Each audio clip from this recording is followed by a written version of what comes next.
Heart beat scan ఒక్క second లోనే world class 640 slice CT scan ఇప్పుడు మీ విస్టా ఇమేజింగ్ బంజారా హిల్స్ లో.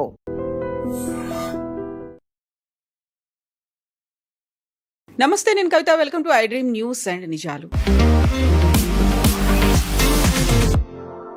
ఇరాన్ మీద అమెరికా, ఇజ్రాయెల్ దాడులు వరుసగా 3వ వారం కూడా కొనసాగుతున్నాయి. Iran security officer Larijani చనిపోయినట్టుగా అనౌన్స్మెంట్ కూడా వచ్చింది. దీంతో పాటుగా పాకిస్తాన్, ఆఫ్ఘనిస్తాన్ మధ్యలో జరుగుతున్నటువంటి ఘర్షణలు కూడా 3వ వారం కొనసాగుతున్నాయి. ఆఫ్ఘనిస్తాన్లో ఉన్నటువంటి డి అడిక్షన్ సెంటర్ మీద పాకిస్తాన్ దాడి చేసింది. 400 మందికి పైగా రోగులు మరణించినట్టు వార్తలు వస్తున్నాయి. ఈ రెండు ప్రాంతాల్లో యుద్ధాలకి అసలు కారణం ఏంటి, ఎందుకని కొనసాగుతూనే ఉన్నాయి? 3వ వారం కూడా ఇంత తీవ్ర స్థాయిలో నష్టం ఎందుకు జరుగుతోంది, ఎప్పుడు ఆగిపోతాయి? మనతో పాటుగా ఉన్నారు సీనియర్ జర్నలిస్ట్ సురేష్ కొచ్చాతిల్ గారు. సార్ నమస్తే. సో మనం ఇప్పటిదాకా ఓన్లీ ఇరాన్ గురించే మాట్లాడుకున్నాం, ఎందుకంటే అది తీవ్ర స్థాయిలో ప్రభావాన్ని చూపిస్తుంది ప్రపంచవ్యాప్తంగా అనుకున్నప్పుడు. సైలెంట్గా యుద్ధం జరుగుతూ వెళ్తోంది పాకిస్తాన్ అండ్ ఆఫ్ఘనిస్తాన్ మధ్య. ఒకే అటాక్ జరిగింది, 400 మంది చనిపోయారు. ఏం జరుగుతోంది అసలు ఇక్కడ? మన ఆఫ్ఘనిస్తాన్ చూస్తే పాకిస్తాన్కి అమెరికా ఒక బ్లాంక్ చెక్ ఇచ్చినట్లుంది.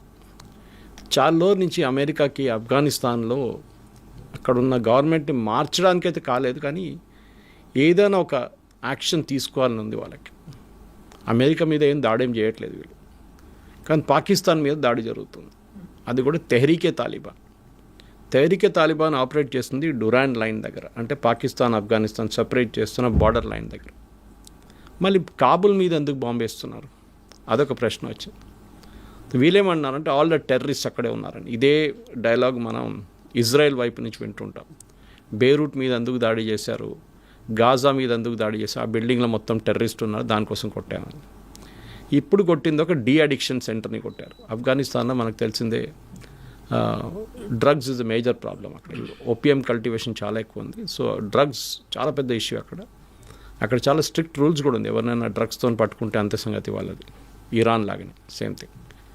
కానీ ఇప్పుడు జరుగుతున్న ఈ బాంబింగ్ క్యాంపెయిన్లో మీరు ఒక మార్పు చూస్తున్నారు. అంటే ముందు బార్డర్ ఏరియాస్లో క్లాషెస్ ఉండే, పాకిస్తాన్ వైపు దాడి చేయడము, పాకిస్తాన్ నుంచి ఎయిర్ ఫోర్స్ వచ్చి బార్డర్ ఏరియాస్ దగ్గర తెహ్రీకే తాలిబాన్ క్యాంపులు కొట్టడం మొదలుపెట్టారు. దాని తర్వాత వారు బాగారం ఎయిర్ ఫోర్స్ బేస్ మీద కొట్టారు మొన్న. ఇప్పుడు కాబుల్ మీద చేస్తున్నారు.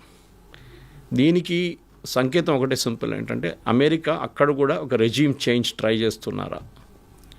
కానీ మనకి ఆఫ్ఘనిస్తాన్ హిస్టరీ చూస్తే ఇది సాధ్యం కాదు.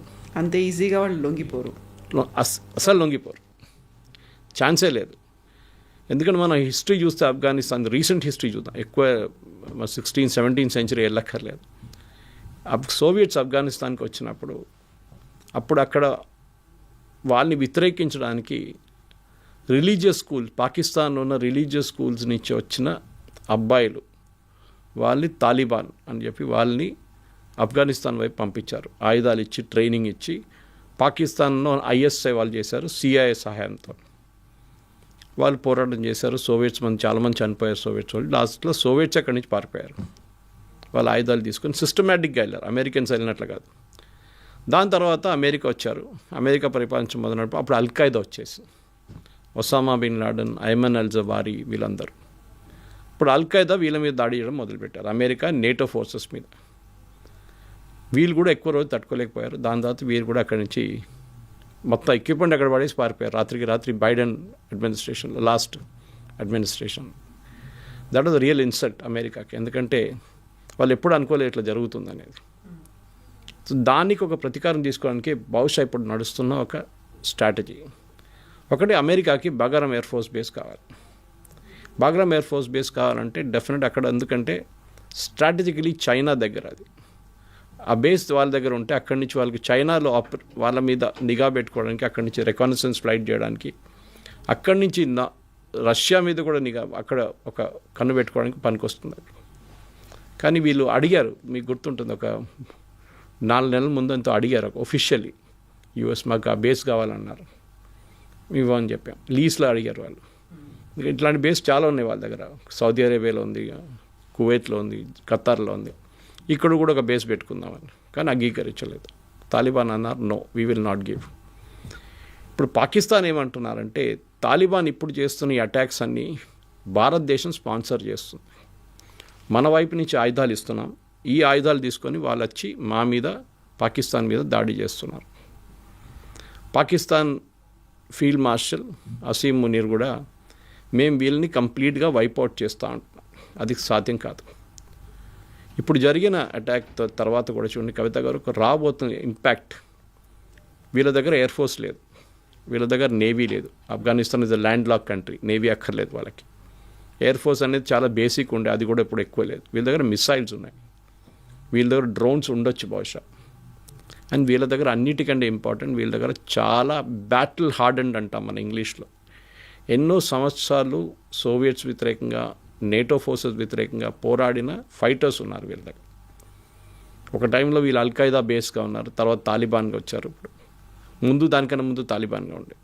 సో వాళ్ళ దగ్గర ఉన్న మెయిన్ ఫైటింగ్ ఫ్యాక్టర్ ఏంటంటే, వాళ్ళు ఏ సర్కమ్స్టాన్స్ వచ్చినా, వీళ్ళు ఎవరు వచ్చినా కానీ వాళ్ళ వ్యతిరేకంగా పోరాడతారు. ఇప్పుడు పాకిస్తాన్ వచ్చి ఈ దాడులు చేస్తున్నప్పుడు వీళ్ళ రియాక్షన్ ఏముండబోతుందని వాళ్ళ మీడియాలో మనం చూసాం. వాళ్ళు చాలా క్లియర్గా చెప్పారు, Pakistan will regret what they did. అంటే వీళ్ళ దగ్గర ఏముంది మనం చూద్దాం. వీళ్ళ దగ్గర ఉన్న అన్నిటికంటే ఏంటంటే సూసైడ్ బాంబింగ్. మీరు చూడండి, నెక్స్ట్ 2-3 డేస్లో పాకిస్తాన్ చాలా హై లెవెల్ ఆఫ్ సెక్యూరిటీలో ఉన్నారు, అలర్ట్లో ఉన్నారు. అప్పుడు కూడా పాకిస్తాన్లో ఐదర్ ఆర్మీ క్యాంప్స్ ఆర్ మస్జిద్లు లేకుంటే క్రౌడెడ్ మార్కెట్ ప్లేస్లో వీళ్ళు దాడి చేస్తారు. రంజాన్ సీజన్ ఇది. దీనికన్నా ముందు కూడా చేశారు వాళ్ళు. 20 మంది 25 మంది చనిపోయిన కేసెస్ ఉన్నాయి అక్కడ. సో వీళ్ళ స్ట్రెంగ్త్ ఇది. సో వాళ్ళ స్ట్రెంగ్త్ వాడుకుంటారు, వాళ్ళు తప్పేం లేదు దాంట్లో. As a guerrilla force technically మీరు అదే చేస్తారు. దాని తర్వాత వీళ్ళు ఇంకా చేయగలిసిన చాలా ఉన్నాయి.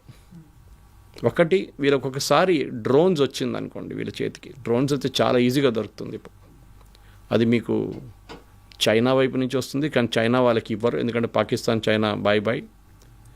మిగతా ఎవరైనా తజికిస్తాన్ వైపు పెద్దగా ఫ్యాక్టరీ ఉంది, రష్యాకి సప్లై చేస్తారు వాళ్ళు ఇస్తే తెలియదు, అది కూడా ఉండొచ్చు. రష్యా ఆఫ్ఘనిస్తాన్ ఆర్మీని డ్రోన్స్ ఇచ్చి వాళ్ళకి హెల్ప్ చేస్తే, వాళ్ళకి సహాయం చేస్తే హిస్టరీ మళ్ళీ రిపీట్ అవుతుంది అది. ఎందుకంటే అటువైపు వాళ్ళ ఐడియా ఏంటంటే పాకిస్తాన్ అనేది ఒక యుఎస్ బేస్, వాళ్ళని కొట్టాల్సింది మనం. ఇది వాళ్ళు ట్రై చేస్తున్నారు.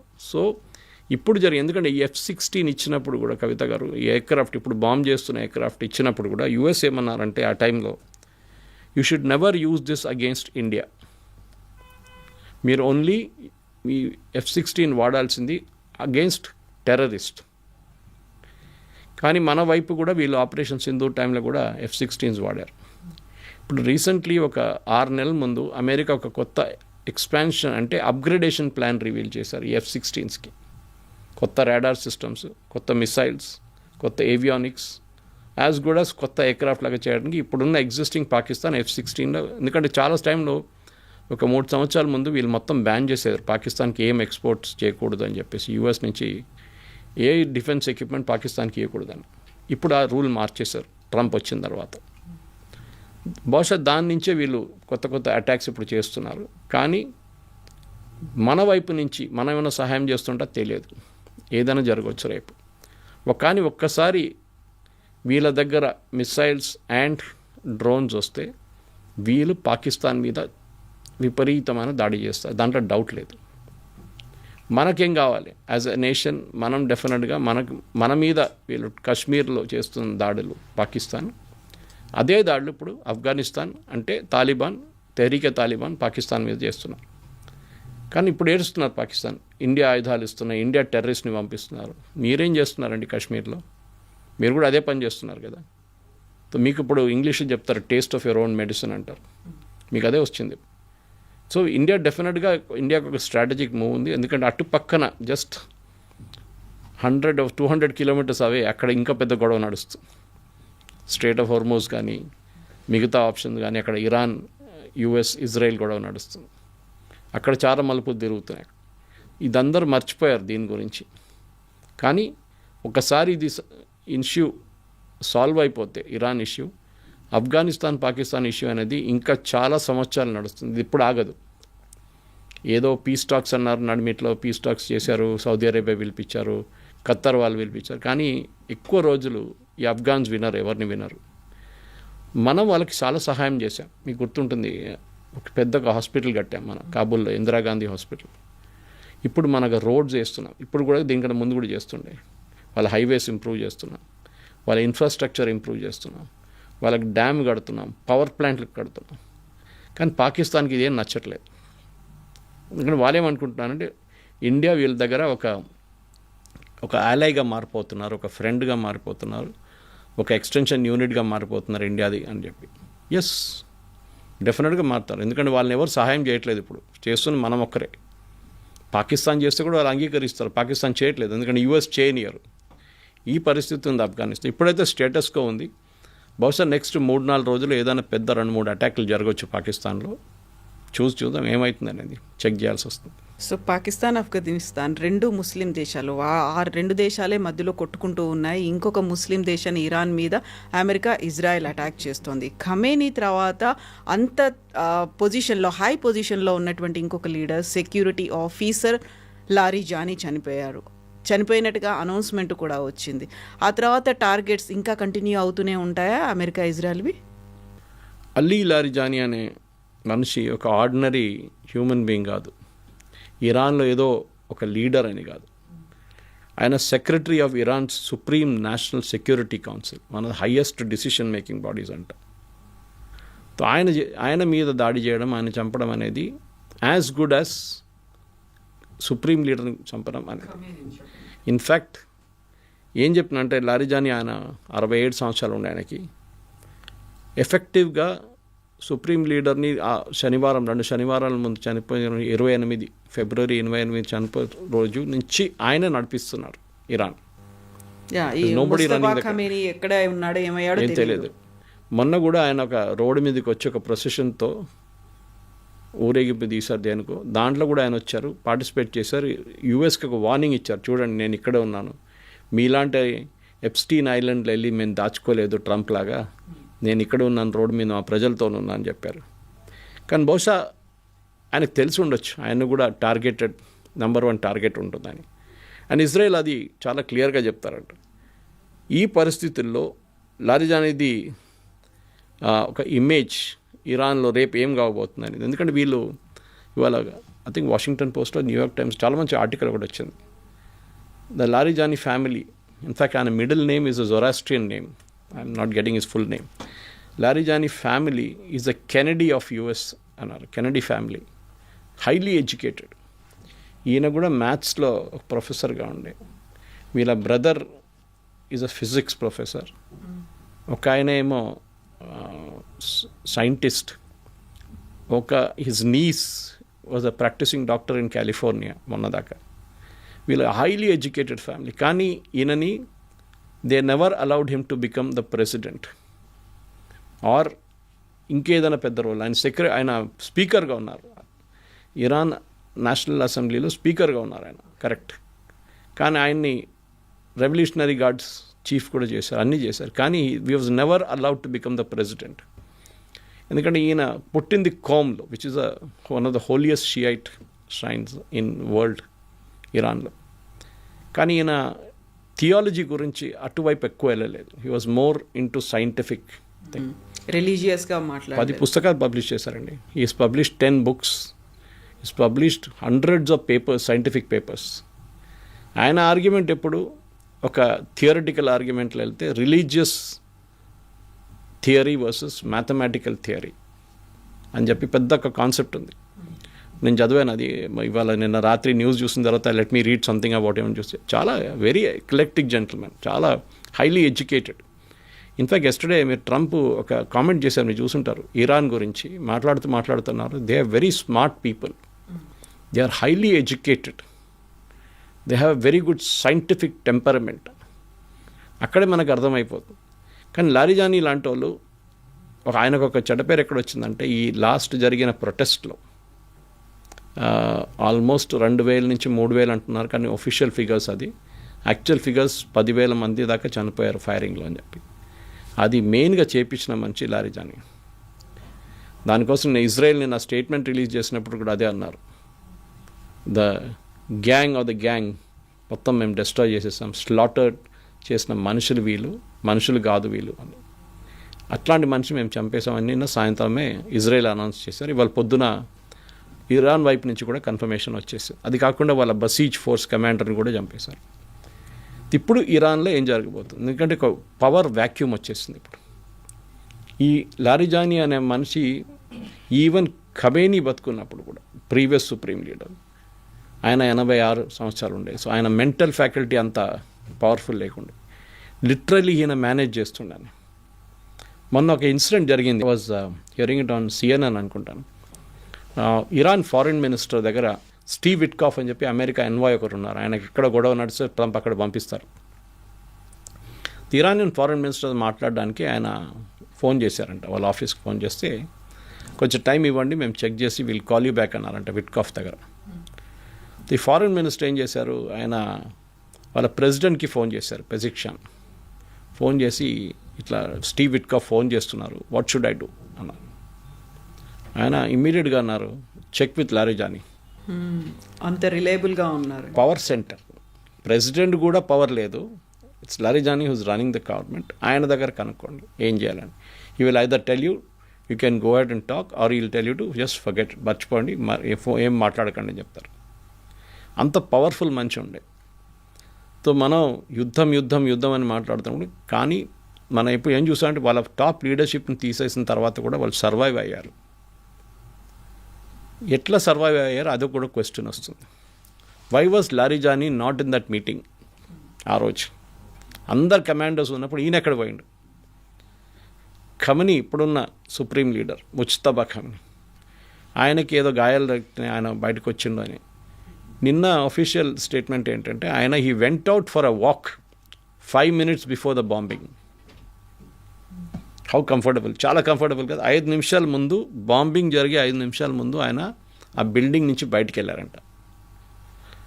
ఈ ముజ్తబా ఖమీనీ అని ఆయన మనిషికి ఒక పాత హిస్టరీ ఒకటి ఉంది, చాలామంది మర్చిపోతున్నారు. ఆయన లేట్గా పెళ్లి చేసుకున్నాడు, పిల్లలు కనలేదు ఆయనకి. సో ట్రీట్మెంట్ కోసం ఆయన వాళ్ళ వైఫ్ లండన్కి వెళ్తుండే. ఆలోచించండి, sworn enemy. Okay, Khomeini time నుంచి రిలేషన్స్ అసలు యుఎస్తోని కానీ మిగతా నేటో అలయన్స్తో రిలేషన్స్ బాగాలేదు. ముజ్తబా ఖమీనీ ట్రీట్మెంట్కి వెళ్ళింది లండన్లో. అందులో ముజ్తబా ఖమీనీకి లండన్లో 9 లావిష్ విల్లాలు ఉన్నాయి, చాలా లగ్జరియస్ విల్లాలు. అక్కడ నెలల పాటు అక్కడ ఉన్నారు ట్రీట్మెంట్ కోసం. ఫస్ట్ టైం ఏం కాలేదు, సెకండ్ టైం వెళ్ళినప్పుడు బాబు పుట్టారు ట్రీట్మెంట్ తర్వాత. దాని తర్వాత 2 పిల్లలు ఇంకా పుట్టారు. ఇప్పుడు అందరు ఏమంటున్నారంటే ఈయనని బ్రిటిష్ MI6 వాళ్ళు ఇన్ఫిల్ట్రేట్ చేసుకున్నారు. ఈయన కొన్ని హ్యాబిట్స్ ఉండే. అది నిన్న ట్రంప్ చెప్పారు, మొన్న చెప్పారు రాత్రి. ఆయనకు ఒక సెక్యూరిటీ బ్రీఫింగ్లో చెప్పారంటే దట్ హీజ్ అన్ హోమోసెక్షువల్ అని. ఆయన ట్యూటర్తో ఒక రిలేషన్షిప్ ఉండే ఆయనకి అని చెప్పేసి. అది ఖమేనీ ఎప్పుడు డినై చేయలేదు. సీనియర్ ఖమేనీ చనిపోయిన ఆయన రాసి పెట్టిందంట, ఏ పరిస్థితుల్లో కానీ నేను చనిపోతే ఈయనని సుప్రీం లీడర్ చేయకూడదు మీరని రాసి పెట్టి వెళ్ళారు. బట్ ఇవన్నీ కూడా ఒక అమెరికన్ మీడియా దగ్గర నుంచి బయటకు వస్తున్నాయి కదా. అఫీషియల్గా ఇరాన్ అఫీషియల్ ఎప్పుడు చెప్పరు కదా, ఎప్పుడు చెప్పరు. కానీ మీరు కనెక్ట్ ద డాట్స్ అంటాం మన ఇంగ్లీష్లో. బాంబింగ్ జరిగిన రోజు కమాండర్స్ మీటింగ్ నడుస్తుంది, అందరు సీనియర్ కమాండర్స్ ఉన్నారు 40 మంది. Head of that is Larijani, ఆయన అక్కడ లేరు. ఈ ఖమేనీ సుప్రీం లీడర్ పక్కన ఉన్న మనిషి ఎప్పుడు ఈస్ ఇస్ సన్ ముజ్తబా. ఆయన 5 నిమిషాల ముందు వాక్కి వెళ్ళిండంట బయటికి. సో బహుశా ఎవరికో తెలుసు జరగబోతుంది అనేది. ఎందుకంటే అక్కడి నుంచి వెళ్ళిన ఇన్ఫర్మేషన్ ప్రకారమే ఇజ్రాయెల్ బాంబ్ చేశారు. వాళ్ళకి ఆ ఇన్ఫర్మేషన్ వచ్చింది 2 గంటల సేపు ముందు, 2.5 గంటల సేపు పొద్దున 6 o'clock ఇజ్రాయలీ టైంకి వచ్చింది. దట్ 9 గంటలకు తెహరాన్ టైంలో ఒక మీటింగ్ జరగబోతుంది తెహరాన్లో ఈ కాంపౌండ్లో అని చెప్పి. ఇప్పుడున్న పరిస్థితుల్లో కవిత ఇదంతా ఎందుకు చెప్తున్నా అంటే ఇప్పుడు ఒక పవర్ వ్యాక్యూమ్ వచ్చేస్తుంది. లారిజానీ లేరు, president Pezeshkian is totally powerless, supreme leader కనిపించట్లేదు, ఆయన ఉన్నాడో లేదో పోయిండో ఏం చేయడో తెలియదు. ఇరాన్ ఎవరు నడిపిస్తున్నారు? ఎందుకంటే ప్రెసిడెంట్ ట్రంప్ ఇప్పుడు ఒక నెక్స్ట్ లెవెల్కి వచ్చేసి ఆయనకు తెలిసిపోయింది ఈ యుద్ధం గెలవలేరు. కానీ వెళ్తూ నేను కొన్ని పనులు చేసిపోతాను. ఒకటి మెయిన్గా స్ట్రైట్ ఆఫ్ హార్మూజ్ ఓపెన్ చేయాలి. అది ఓపెన్ చేయాలంటే మనం దాని గురించి డిస్కస్ చేసాం. చాలా మటుకు ఓపెన్ చేయాలంటే ఇంపాసిబుల్ టు ఓపెన్. ఎందుకంటే చిన్న బోట్స్ వాడుకొని లేకుంటే మిసైల్స్ వాడుకొని ఇరాన్ కొట్టచ్చు. సీ మైన్స్ అనేవి పెట్టారు. మైన్స్ కన్నా ఎక్కువ డ్యామేజ్ మిసైల్స్. వాళ్ళ దగ్గర ఉన్న మైన్స్ చాలా పాత technology, second world war vintage Russian mines వాళ్ళ దగ్గర ఉంది. అది ఎక్కువ డ్యామేజ్ చేయదు, కానీ అన్నిటికంటే పెద్ద డ్యామేజ్ చేస్తుంటే ఈ హ్యాండ్ హెల్డ్ మిసైల్స్. అది వీళ్ళు ఒక 3 కిలోమీటర్ 4 కిలోమీటర్ దూరం ఉన్న షిప్ మీద కొడతారు ఈజీగా, సిట్టింగ్ టాక్స్. ఎందుకంటే మెల్లగా పోతుంది ఈ ట్యాంకర్లు, దాని మీద ఈజీగా కొట్టచ్చు మీరు ఏ ఎస్కాట్ ఇచ్చినా కానీ. సో నిన్న రాత్రి అమెరికా వాళ్ళ B-2 B-50 బాంబర్స్ యూజ్ చేసి వాళ్ళు కార్గ్ ఐలాండ్ మీద బాంబ్ చేశారు. అది కాకుండా స్ట్రెయిట్ ఆఫ్ హోర్ముజ్ పక్కన ఉన్న స్ట్రక్చర్ ఉంది, దాని గురించి ఐ థింక్ వాళ్ళ టైమ్స్ ఆఫ్ ఇండియా వచ్చింది, చాలా పెద్ద ఒక ఆర్టికల్ వచ్చింది. ఇట్స్ అ వరల్డ్ వైడ్ ఏం చెప్తారు, ఒక వండర్ ఆఫ్ ద వరల్డ్. అది ఆ స్ట్రక్చర్స్ ఎట్లా ఫామ్ అయింది అనేది.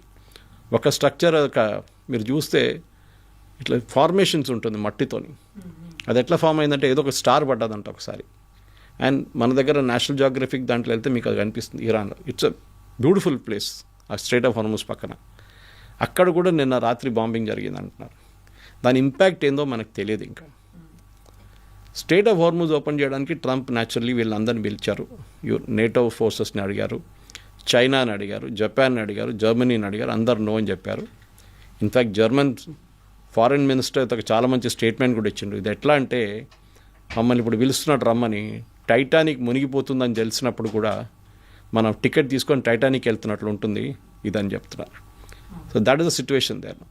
ట్రంప్కి ఏమంటూ కోపం అంటే వీళ్ళు ఎవరు రావట్లేదు, నాకేం పోయింది, నాకు అక్కడ ఏ రోల్ లేదు, నాకు ఆయిల్ అక్కర్లేదు, ఏం అక్కర్లేదు, ఆయిల్ కావాల్సింది వీళ్ళు, చైనా కానీ జపాన్ కానీ వీళ్ళకి రావాలి, సౌత్ కొరియాకి కావాలి ఈ ఆయిల్ అంతా, ఇక్కడి నుంచి వెళ్ళేది, వాళ్ళు ఎందుకు సహాయం చేయట్లేదు. అందరికి తెలుసు, German foreign minister, even French foreign minister చెప్పారు, we did not start this war, మేము ఈ యుద్ధం మొదలుపెట్టలేదు, మొదలుపెట్టిన వాళ్ళు యూఎస్, అప్పుడు మా దగ్గర అడగలేదే. ఒక్కటే ప్రెస్ కాన్ఫరెన్స్లో Trump with in a matter of 3 minutes 3 స్టేట్మెంట్లు ఇచ్చారు, డైవర్స్. ఫస్ట్ అన్నారు యుద్ధం అయిపోయింది, గెలిచేసాం, అక్కడ ఇంకా ఏం చేయడానికి ఏం లేదు అని చెప్పారు. దెన్ అన్నారు మేము యూకే దగ్గర అడుగుతున్నాం, సహాయం అడిగాం లాస్ట్ టైం, అడిగితే వాళ్ళు రాలేదు, I told them I don't need it, మేము ఆల్రెడీ గెలిచేసాం వాళ్ళు, కానీ మిమ్మల్ని గుర్తుపెట్టుకుంటాం మేమన్నారు. Next minute within 30 seconds next statement ఏంటంటే మేము అడిగాం అందరిని రమ్మన్నా, ఎవరు రావట్లేదు, ఓకే, కానీ కొంతమంది వస్తా అన్నారు చూద్దామని. 3 contradictory statements with in a matter of 3 minutes. అదే ట్రంప్ మెంటల్ అబిలిటీ చూపిస్తుంది, మీకు స్టెబిలిటీ లేదా అని చెప్పేదంట. ఆయన బాడీ లాంగ్వేజ్ చూడండి, మీరు ఆయన వీడియో వాచ్ చేయండి. ఆయన ఒకటే మాట అంటారు, ఇప్పుడు క్యూబా గురించి మాట్లాడుతున్నారు లేటెస్ట్గా, మేము క్యూబాని కాన్కర్ చేయబోతున్నాం, క్యూబా ప్రెసిడెంట్ని మార్చేస్తాం, I will do what I want. ఆయన వొకాబులరీలో వి అనేది లేదు, ఇట్స్ ఆల్వేస్ ఐ, నేనే డిసిషన్ తీసుకుంటా. అది కరెక్ట్గా ముందుకెట్లా వచ్చింది కవిత గారు అంటే, జాక్ స్టార్మర్కి ఫోన్ చేశారు బ్రిటిష్ ప్రైమ్ మినిస్టర్ నిన్న పొద్దున ఫోన్ చేసి అన్నారంటే, ఇట్లా మీరు మీ ఎయిర్క్రాఫ్ట్ క్యారియర్ పంపించండి, మీ మైండ్ స్వీపర్స్ని పంపించండి అన్నారు. సో స్టామర్ అన్నారంటే okay I will have to discuss with my team అన్నారంట. ఏంటి టీమ్, వాట్ టీమ్, అవసరమా అలాంటివి? You are the prime minister, you take a decision. ఈయనకు అది లేదు కదా యూఎస్లో, ఈయన ఎవరిని అడగరు, ఆయనే చేసుకుంటాడు ఏం కావాలంటే అది. అది చెప్పారు నేను ప్రెస్ కాన్ఫరెన్స్లో. స్టామర్ అంటున్నాడు టీంతో మాట్లాడుతూ అంటున్నాడు, ఏం మనిషి ఈయన, ప్రధానమంత్రి ఇంకేమైనా, ఎందుకు అడగాలి ఎవరిని, మీరు చేసుకోవచ్చు కదా కావాలంటే. ఐరానిక్లీ మీరు బిలీవ్ చేయరు, ఇప్పుడు ఎవరి దగ్గర లేనిది ఏం తెలుసా మీకు కవిత గారు, మైండ్ స్వీపర్స్ లేదు ఎవరి దగ్గర. అంటే సీ బెడ్ నుంచి మైండ్లు తీయడానికి ఉన్న మైండ్ స్వీపర్స్ అంట, కొంచెం పాత టెక్నాలజీ అది, it late 80s technology, 70s 80s నుంచి మొదలై ఇప్పుడు మొన్న దాకా నడిచింది. యూకే దగ్గర ఒక సింగిల్ మైండ్ స్వీపర్ లేదు, యూఎస్ దగ్గర ఒక సింగిల్ మైండ్ స్వీపర్ లేదు, ఉన్నది 2 ఎక్కడో కొరియా దగ్గర పడుంది, అది తీసుకురావడానికి టైం పడుతుంది. ఇప్పుడు ఎవరి దగ్గర, మన దగ్గర కూడా లేదు మైండ్ స్వీపర్స్. మొన్న ఒక పెద్ద ఆర్టికల్ చూశాను, మన ప్రింట్ వైర్ వాళ్ళు రాసిన ఆర్టికల్ చూశాను, India is in a very dangerous territory, మన దగ్గర మైండ్ స్వీపర్స్ లేదు. ఇప్పుడు నేను కూడా అనుకున్నాను ఇదేంటి మనం ఎయిర్క్రాఫ్ట్ కెరీర్ తయారు చేసాం, మనం అది చేసాం ఇది చేసాం, మైండ్ స్వీపర్లు ఎందుకు లేదు మనకు అనుకున్నాను. మనకు అక్కర్లేదు యాక్చువల్లీ, కానీ దాని తర్వాత తెలిసింది ఆ టెక్నాలజీ మారిపోయిందంట, దానికోసం మొత్తం స్క్రాప్ చేసేసారు. ఇన్ఫ్యాక్ట్ యూఎస్లో కూడా లేదు, ఎందుకంటే వాళ్ళకి కొత్తగా టెక్నాలజీ తీసుకొచ్చారు, దాంట్లో 2 షిప్స్ ఉన్నాయి చిన్నది, దాని టెక్నాలజీ ఇప్పుడు కొత్త మైండ్స్ని ట్రేస్ చేయడానికి, దాన్ని డెటోనేట్ చేయడానికి అది యూజ్ చేస్తారు. అది 2 ఉన్నాయి ఇప్పుడు వీళ్ళ దగ్గర, అది నేను చెప్పాను చూడు, కొరియాలో పడుందంట, అక్కడిని తీసుకురావాలి వీళ్ళు. ఇప్పుడు వార్ అనేది, యుద్ధం అనేది ప్రెసిడెంట్ ట్రంప్కి అర్థమైపోయింది, మొదలు పెట్టచ్చు కానీ దాన్ని ఎండ్ చేయడం అనేది చాలా కష్టమని. ఇప్పుడు స్ట్రైట్ ఆఫ్ హార్మూజ్ ఓపెన్ చేయడమే ఒకటే, మిగతా ఏం లేదు. ఇప్పుడు కూడా అంటారు ట్రంప్, ఎయిర్ ఫోర్స్ లేదు, వాళ్ళ దగ్గర నేవీ లేదు, వాళ్ళ దగ్గర ఏం లేదు, we have finish them off. మళ్ళీ ట్రంప్ మళ్ళీ స్ట్రైట్ ఆఫ్ హార్మూజ్ ఎందుకంటే ఓపెన్ చేయట్లేదు? ఎందుకంటే ఇప్పుడు స్ట్రైట్ ఆఫ్ హార్మూజ్ ఓపెన్ చేయకపోతే మనం చూస్తున్నాం దాని రిజల్ట్. $100 per barrel. మనకు గ్యాస్ ప్రాబ్లం వచ్చింది, ఇక్కడ ఇండియాలో ఎల్పిజి ప్రాబ్లం వచ్చింది, సిఎన్జి, పెట్రోలియం, ఇప్పుడు ఫర్టిలైజర్ ప్రాబ్లం రాబోతుంది. ఇట్లాంటి పరిస్థితుల్లో ఇంకేమైనా ఆప్షన్ ఉందా అంటే 2-3 ఆప్షన్స్ ఉన్నాయి, కానీ నాట్ గ్రేట్ ఆప్షన్. ఒకటి, సౌదీ అరేబియా వాళ్ళ ఆయిల్ ఫీల్డ్స్ నుంచి ఇది వాళ్ళు ఎప్పుడు చూసారంటే ట్యాంకర్ వార్ నడుస్తుంది. మీకు గుర్తుంటుంది, ఇరాన్ ఒక 10-year వార్ జరిగింది సద్దాం హుసేన్ టైంలో. 79 తర్వాత 80s అనుకుంటాను, 83, 82, 83లో మొదలైంది. ఎందుకంటే సద్దాం హుసేన్కి ఒక డౌట్ ఉండే, ఈ ఇరాన్ ఆర్మీ ఎందుకు చూడండి, వీళ్ళు అయతోలాతోనే ఉండరు, నేను వీళ్ళతో ఒక డీల్ చేసుకుంటాను, టేక్ ఓవర్ చేసుకుంటాను ఇరాన్ని, ఇరాన్లో ముల్లాల్ని, ఖొమేనీని, గిమేని అందరిని కొట్టేస్తాను నేను అనుకున్నాను. కానీ అది జరగలేదు. ఆ యుద్ధం 10 సంవత్సరాలు నడిచింది, ఎవరికి సేమ్ సిచ్యువేషన్, ఎవరు గెలవలేదు, ఎవరు ఓడిపోలేదు. కానీ దాంట్లో ఒక లెసన్ ఏంటంటే ట్యాంకర్ వార్ అనే వార్ జరిగింది కవిత గారు. వాళ్ళ ట్యాంకర్ మీద కొట్టారు, వీళ్ళ ట్యాంకర్ మీద కొట్టారు, ఇదే హార్మూజ్ స్ట్రైట్లో. ఆ రోజు సౌదీ అరేబియాకి ఒక లెసన్ అర్థమైపోయింది, ఏంటంటే మనగా ఇంకొక పోర్ట్ పెట్టుకోవాల్సి. సో యాన్బు పోర్ట్ అని చెప్పి, నేను ఒక ఎగ్జాంపుల్ ఇవ్వంటే, Hormuz is the front door of the house. ఇంటికి ఫ్రంట్ డోర్, బ్యాక్ డోర్ ఒకటి ఉంటుంది కదా, కొన్ని ఇంట్లోకి ఉంది అట్లీస్ట్. ఆ బ్యాక్ డోర్ ఏమో యాన్బు పోర్ట్ అని చెప్పి రెడ్ సీ దగ్గర ఉంది ఒకటి. రెడ్ సీ అంటే మన హార్మూజ్ లాగానే అదర్ ఎండ్ ఆఫ్ ఇట్. అక్కడ కొంతమంది కూర్చున్నారు, వాళ్ళ పేర్లు హూతీలు. Those sitting at the bottom, యమన్లో. వాళ్ళు ఇప్పుడు ఏం చేయట్లేదులే. అక్కడికి వీళ్ళు ఒక పెద్ద 1000 kilometer పైప్ వేశారు, 4 feet డయామీటర్లో పైప్. ఆ పైప్ రోజుకి 1.2 to 1.7 million barrels per oil pump చేస్తుంది. అది 4 దాకా తీసుకెళ్ళచ్చు అంటున్నారు, కానీ సరిపోదు. ఇట్ ఈస్ ఓన్లీ ఏం చెప్తారు, చాలా తక్కువ quantity compare to strait of Hormuz. For example Kharg ఐలాండ్లో ఒకటే టైంలో ఇరాన్ దగ్గర ఉన్న కర్గ్ ఐలాండ్లో మీరు 10 అల్ట్రా లార్జ్ ట్యాంకర్స్ని పెట్టవచ్చు. అల్ట్రా లార్జ్, సూపర్ ట్యాంకర్ కూడా కాదు, 10 పెట్టచ్చు మీరు ఒకటేసారి. అండ్ రోజంతా ఫిలప్ చేసుకొని రాత్రి వెళ్ళిపోతారు వాళ్ళు. ఇది ఇప్పుడు జరగట్లేదు. ఇది ఓపెన్ అప్ చేయాలన్నప్పుడు ఛాలెంజ్ ఏంటంటే ఇరాన్ని, ఎస్పెషలీ ఇరాన్లో ఉన్న అన్ఆర్గనైజ్డ్గా ఉన్న వాళ్ళ రెవల్యూషనరీ గార్డ్స్ చేస్తున్న పనులు. ఎందుకంటే ఈ డ్యామేజ్ చేయాలంటే మీరు చిన్న ఫిషింగ్ వెసల్స్ ఉన్నాయి అక్కడ, మన దగ్గర ఫిషింగ్ వెసల్స్ కనిపిస్తుంది చూడండి, అట్లాంటిది కేరళ వైపు, గోవా వైపు, వెళ్తే మహారాష్ట్ర వైపు, మన ఆంధ్ర వైపు కూడా ఉంటుంది. ఆ ఫిషింగ్ వెసల్ కూడా తిరుగుతారు ఈ స్ట్రైట్ ఆఫ్ హార్మూజ్లో. మీరు గుర్తుపట్టలేరు ఎవరు ఏ షిప్పింగ్ వెసల్, ఏ ఫిషింగ్ వెసల్ ఏది ఇరానియన్ నేషనల్ గార్డ్ వెసల్ ఏదని మీరు గుర్తుపట్టలేరు. దీల మీద బాంబు వేశారనుకోండి, పెద్ద ఇష్యూ అయిపోతుంది. అరే మీరు సివిలియన్స్ని చంపేశారు, మీరు పాపం వాళ్ళు కష్టపడుతున్నారు, వాళ్ళు ఫిషరీస్ వాళ్ళు, ఫిషర్మెన్ వాళ్ళని చంపేశారంటారు. అదే ఫిషర్మెన్ రేపు ఒక మిసైల్తో రావచ్చు. ఈ పరిస్థితిలో ఉన్నాం మనం ఇప్పుడు. Yanbu port is one option, కానీ నాట్ ద బెస్ట్ ఆప్షన్. ఇంకోటి ఏంటంటే మనం అర్థం చేసుకోవాల్సి, why Hormuz is so important. ఈ మీరు గోండ్వానా అనే ఒక టెరిటరీ పేరు విని ఉంటారు, ఇట్స్ ఇన్ మధ్యప్రదేశ్. ఒక టైంలో Gondwana and Persia were together millions of years ago. దాని తర్వాత the plate shifted and India వైపు వెళ్ళిపోయి ఇండియా ఫామ్ అయిన సపరేట్గా. మనకు తెలిసిన స్టోరీ, ఆఫ్రికా నుంచి వచ్చి ఇండియా ఎట్లా కొట్టి the Himalayas rose up because of that, ఆ కొలిజన్తోనే. ఈ గోండ్వానా టెరిటరీతో ఉన్న టెరిటరీ ఇప్పుడున్న పర్షియా. ఆ పర్షియాలో కూడా మీరు చూడండి, ఆయిల్ కార్బన్స్ ఉన్న ఏరియా అంతా it is towards western part of Iran and eastern part of Saudi Arabia. Saudi Arabia ఈ పక్క నుంచి ఉన్న మొత్తం ఆయిల్ హైడ్రోకార్బన్స్ ఉంది around straight of Hormuz. Qatar కూడా అంతే. అండ్ ఇటువైపు ఇరాన్ నుంచి మీకు సౌదీ అరేబియా ఇటువైపు, దట్ ఈస్ యాన్బు మాట్లాడండి, యాన్బు రెడ్ సీ ఉంది చూడండి, రెడ్ సీ పక్కన కార్బన్సే లేదు, దానికోసం ఎవడు పట్టించుకోడు దాన్ని. అక్కడి నుంచి చాలా తక్కువ షిప్స్ పోతుంది. సో ఈ మెయిన్ ఇంట్రెస్ట్ ఏంటంటే, ఈవెన్ ఇరాన్ కూడా చూడండి, మీరు పాకిస్తాన్ వైపు చూడండి, అక్కడ ఏం లేదు వాళ్ళకి. ఇన్ఫ్యాక్ట్ ఈవెన్ స్ట్రైట్ ఆఫ్ హార్మూజ్లో కూడా వీళ్ళకి నడిమిట్లో చాలా గొడవలు ఉన్నాయి. ఖతార్ అండ్ ఇరాన్ ఒక గ్యాస్ ఫీల్డ్ షేర్ చేస్తున్నారు. మన గీత గేయలేం కదా నీళ్ళ మీద, ఇది మీ టెరిటరీ, ఇది మా territory. With in that area of straight of Hormuz వీళ్ళిద్దరు ఒక గ్యాస్ ఫీల్డ్లో 60% మీరు, 40% మీరు అని చెప్పి వాళ్ళు ప్రొడ్యూస్ చేసుకుంటున్నారు గ్యాస్ అక్కడి నుంచి. Because Qatar doesn't produce oil, only gas. ఇది కూడా ఉంది పాలిటిక్స్ దాంట్లో. And Qatar is a biggest problem for అన్ని అరబ్ కంట్రీస్ కలిపి. ఇరాన్ కాదు, Qatar is a bigger problem. వీళ్ళ దగ్గర ముస్లిం బ్రదర్హుడ్ ఉంది, అది ఇంకో స్టోరీ. వాళ్ళు ఏం చేస్తారనేది. వీళ్ళ దగ్గర అల్ఖైదా హెడ్ క్వార్టర్స్ ఉంది, హమాస్ హెడ్ క్వార్టర్స్, వీళ్ళందరూ ఖతార్లో ఉన్నారు. Yes sir, thank you so much sir. Thank you. And for more videos, Please subscribe to iDream. Please subscribe to iDream. Please subscribe iDream. And please subscribe to iDream. For more videos, subscribe to iDream. please like, share and subscribe to the channel. Congratulations, iDream. Subscribe to iDream. Subscribe to iDream. So subscribe to iDream Media. iDream की iDream team अंदर की huge congratulations. Please subscribe iDream Media. Please subscribe to iDream. Subscribe iDream. Please subscribe to iDream.